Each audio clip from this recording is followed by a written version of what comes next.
গত রোজার ঈদের আগে, ঈদের 2 দিন আগের ঘটনা। ঈদের 2 দিন আগে এই পুকুরের পাড়ে ঘাসের কাটিং লাগাইছিলাম। একদম ওই মাথা থেকে একদম পুরো সরি 3 পারে ঘাসের কাটিং লাগাইছি। কিন্তু দুর্ভাগ্যের বিষয়, এই কাটিংগুলি নেপিয়ার ঘাসের কাটিং। এই কাটিংগুলি মূলত মানে লাগানোর পর পানি দিতে হয়, আর পানি না দিতে পারলে অবশ্যই বৃষ্টি হইতে হবে, তাহলে কাটিংগুলি মিস হয় না। কিন্তু দুর্ভাগ্যের বিষয়, আমি কাটিং লাগানোর পর দিন থেকেই একদম মানে খরা আর খরা একেবারে। এটা চলছে প্রায় 1.5 মাস।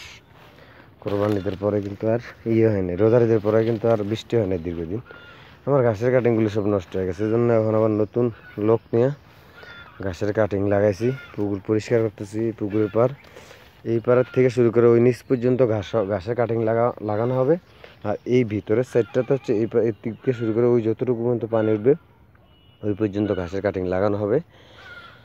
আর প্ল্যান হচ্ছে এই মিডল পয়েন্টটাতে কিছু শাকসবজি তরকারি করা হবে। এটা হচ্ছে আপাতত প্ল্যান। একটা ঘাসের কাটিং নষ্ট হয়ে গেছে, মানে পড়ে গেছে, লাগাইছে কোনো রকম, পড়ে গেছে। যাই হোক,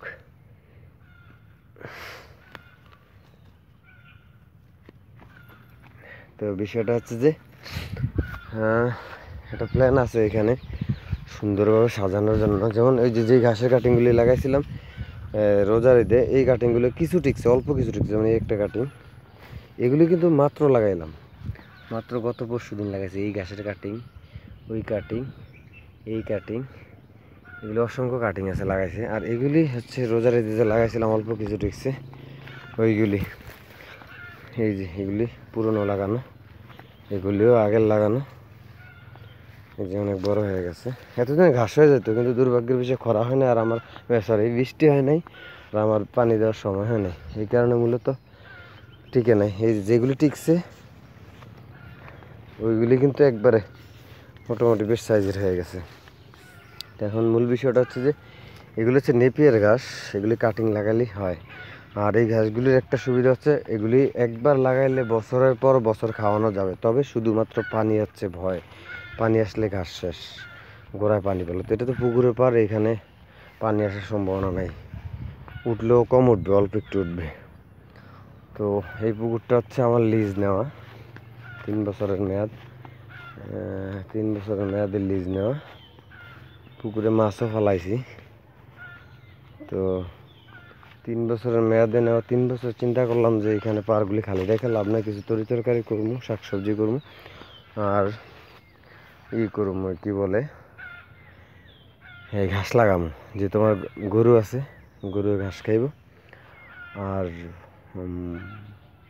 ঘাসও খাইলো, মাছ চাষও হইলো, আবার তরকারি নিজেরও খাইতে পারলাম। ও আজকে নতুন লোকের কাজ। এখান দিয়ে একটা 5 আছে, আমি আসলে 5টা জানি না, যেহেতু নতুন পুকুর না।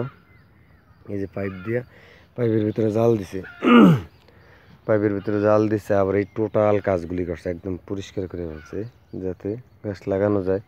কালকেই গাছ লাগাবো, আবার নতুন গাছ। তো আজকে সে খুব ভালো কাজ করছে, আমি অনেক খুশি তার প্রতি, অনেক খুশি।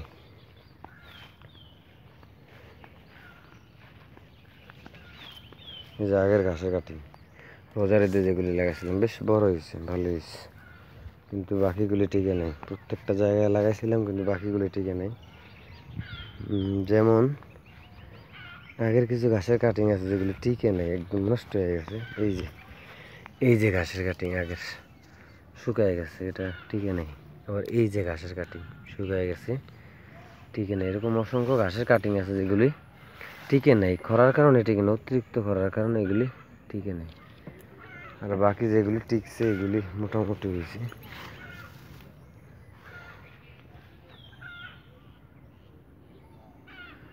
এটা হচ্ছে মেন রাস্তা, আর এটা হচ্ছে আমার পুকুর, ওটা হচ্ছে বিল, এইটাও বিল। বিলে পানি একদম থই থই করতেছে। এগুলি হচ্ছে কি বর্ষাকালের ধান, বর্ষাকালে যে ধানটা হয় আর কি পানিতে। এই ধান খেতের মালিকের আবার খামার আছে, ওই ধান লাগাইছে শুধুমাত্র গরুরে খাওয়ানোর জন্য।